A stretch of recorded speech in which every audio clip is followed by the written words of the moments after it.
بسم اللہ الرحمن الرحیم الحمدللہ وکفا وسلام علی عبادہ الذین اصطفیٰ اما بعد۔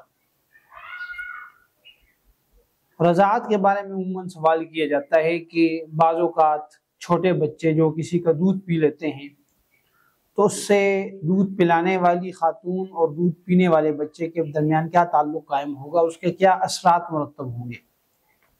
اور عموماً یہ سوال جو ہے وہ نکاح کے مواقع پہ ہوتا ہے کہ بعض اوقات کسی بچے نے کسی خاتون کا دودھ پیا ہوتا ہے تو اس کے لیے اس کے بچوں کے ساتھ نکاح کا حکم کیا ہوگا، درست ہوگا کہ نہیں ہوگا۔ تو یہ یاد رکھیں کہ اللہ تعالیٰ نے بہت سارے رشتے ایسے رکھے ہیں جن کے ساتھ نکاح کرنا حرام ہے، جائز نہیں ہے، اور اس کی کچھ تفصیل سورہ نساء کی آیت نمبر 23 میں بیان فرمائی گئی ہے۔ اور اسی آیت میں محرمات میں سے ایک محرم خاتون وہ بیان کی گئی ہے کہ وہ امہاتکم من الرضاعہ، کہ تمہاری وہ مائیں جو رضاعت والی ہیں، یعنی وہ خواتین، وہ عورتیں جنہوں نے تم کو دودھ پلایا ہو۔ اور حدیث میں بھی جناب نبی کریم صلی اللہ علیہ وسلم سے منقول ہے کہ آپ نے فرمایا کہ یحرم من الرضاعہ ما یحرم من النسب، کہ رضاعت سے بھی وہ رشتے حرام ہو جاتے ہیں جو نسب کی وجہ سے حرام ہوتے ہیں۔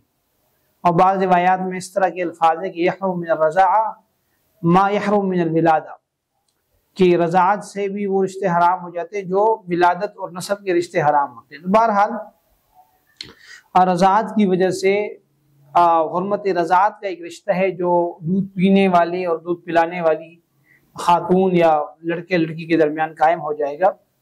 تو اس کے لیے کچھ اصول ہیں۔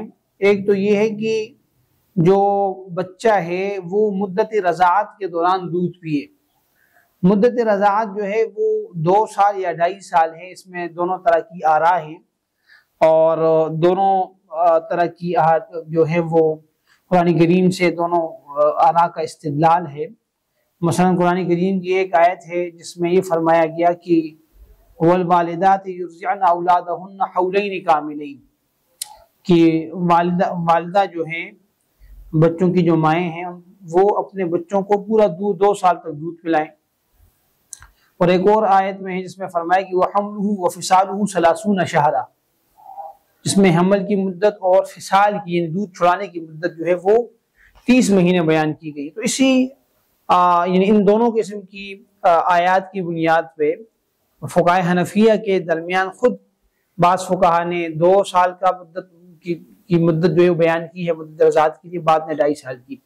لیکن اتنی بات طے ہے فقہائے حنفیہ کے ہاں کہ 2 سال کے بعد بچے کو دودھ نہ پلایا جائے، جائز نہیں ہے۔ لیکن اگر کوئی پلا دیتا ہے کسی عذر کی وجہ سے جائز ہو سکتا ہے۔ مثلا بچہ کمزور ہے، دودھ نہیں، اس کے لیے خوراک کا کوئی اور انتظام نہیں ہے، اور ماں کے دودھ کے علاوہ کچھ پیتا بھی نہیں ہے، اور اس کی صحت خراب ہو رہی، تو اس صورت میں فقہا نے گنجائش دی کہ 2.5 سال تک پلایا جائے۔ لیکن بہرحال 2 سال یا میکسیمم 2.5 سال کے اس دورانیے کے اندر بچہ دودھ پیتا ہے کسی خاتون کا، تو اس خاتون اور اس لڑکے کے درمیان یا اس لڑکی کے درمیان رضاعت کا رشتہ قائم ہو جائے گا، یعنی وہ خاتون اس کے لیے حقیقی ماں کی طرح ہو جائے گی، خاص طور پر نکاح کے معاملے کے اندر اور حرمت کے معاملے کے اندر۔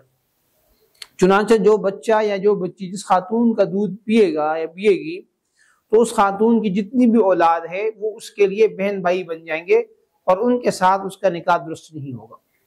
مثلا ایک آدمی ہے جس کا نام مثال کے طور پہ رضوان ہے، اور رضوان نے دودھ پی لیا ایک خاتون کا جس کا نام فاطمہ ہے، تو مدت رضاعت کے دوران، تو جیسے رضوان نے دودھ پی لیا تو فاطمہ رضوان کی رضائی ماں بن گئی، اور فاطمہ کے جتنے بچے ہیں، چاہے لڑکے ہیں چاہے لڑکیاں ہیں، وہ رضوان کے رضائی بہن بھائی بن گئے۔ اب رضوان کا نکاح فاطمہ کی کسی بیٹی کے ساتھ نہیں ہو سکتا۔